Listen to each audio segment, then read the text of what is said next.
Netflix पर midnight at the पेरा palace series का सीजन 2 आ चुका है। और भाई मैं ये सोचूं कि क्या सच में इसका सीजन 2 आ चुका है, मतलब कि ना ही कोई प्रमोशन और ना ही कोई हाइप।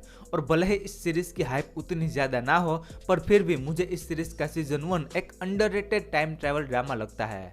और अगर आपको टाइम ट्रैवल मिस्ट्री ड्रामा देखना पसंद आता है तो इसके सीजन 1 को एक बार जरूर ट्राई करना। खैर सीजन 2 की बात करूँ तो इस सीजन को देखने के लिए आपको 8 एपिसोड देखने होंगे और उन 8 एपिसोड की लेंथ 40 से 50 मिनट तक वेरी करती है। अब कहानी के बारे में इस सीजन में कोई भी रिकैप देखने नहीं मिलता, तो कहानी का थोड़ा आइडिया दूं तो सीजन 1 में हमने देखा था कि एसरा और अहमद प्रेजेंट टाइमलाइन यानी कि 2019 से 1919 यानी कि पास्ट की टाइमलाइन में पहुंच जाते हैं और फिर ये दोनों अपनी प्रेजेंट टाइमलाइन में जाने की कोशिश करते हैं, लेकिन वो दोनों 1995 में पहुंच जाते हैं जब एसरा का जन्म हुआ था।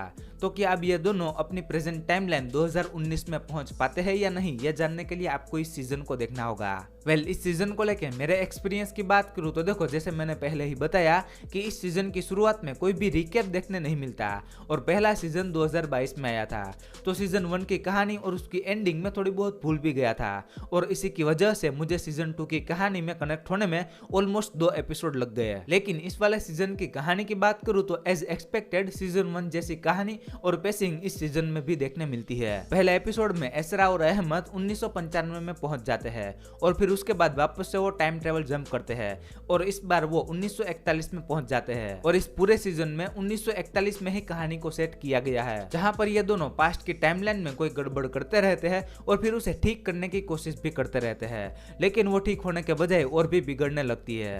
तो वो सारी चीजें देखने में मेरे लिए इंटरेस्टिंग थी और इस सीजन में एसरा के कैरेक्टर की मिस्ट्री भी सुलझ जाती है कि उसके पेरेंट्स कौन है। बाकी सीजन के सारे एपिसोड में से जैसे मैंने पहले बताया कि 2 एपिसोड मुझे कहानी में कनेक्ट होने में लग गए और दूसरे सारे एपिसोड के कुछ सीन में मेरा थोड़ा बहुत ध्यान भटक रहा था, क्योंकि मुझे ऐसा लग रहा था कि कहानी को थोड़ा बहुत खींचा गया है और इसी वजह से मुझे ऐसा लग रहा था। बाकी और कोई नेगेटिव पॉइंट तो मुझे नहीं लगा, पर अगर आप इस सीजन को देखने वाले हो तो मेरी सलाह यह है कि आप इस सीजन के सारे एपिसोड को एक साथ मत देखना। आप इस सीजन को अपने फ्री टाइम के हिसाब से 2 या 3 एपिसोड ऐसे करके देखो और फिर अपना कोई काम कर लो और फिर से एपिसोड देखना शुरू करो, और ऐसे देखोगे तो आप इस सीजन में बोर नहीं होगे। इसके अलावा इस सीजन की प्रोडक्शन वैल्यू काफी अच्छी थी। 1942 के एरा को जिस प्रकार से दिखाया गया है, जैसे कि उस समय की गाड़ियां, इमारतें, कॉस्ट्यूम और इन सारी चीजों में जो बारीकी से काम किया गया है वो हमें साफ दिखता भी है। बाकी इस सीजन का बीजीएम अच्छा था, इवन एक्टर की परफॉर्मेंसेस भी मुझे पसंद आई। तो इस सीजन को लेके मेरा फाइनल वर्डिक्ट ये है कि अगर आपको सीजन 1 पसंद आया था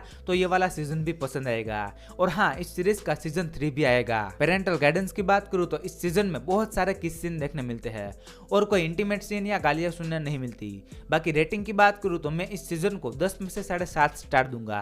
आई होप कि आपको मेरा यह मिडनाइट एट द पेरा पैलेस सीरीज के सीजन 2 का रिव्यू पसंद आया होगा।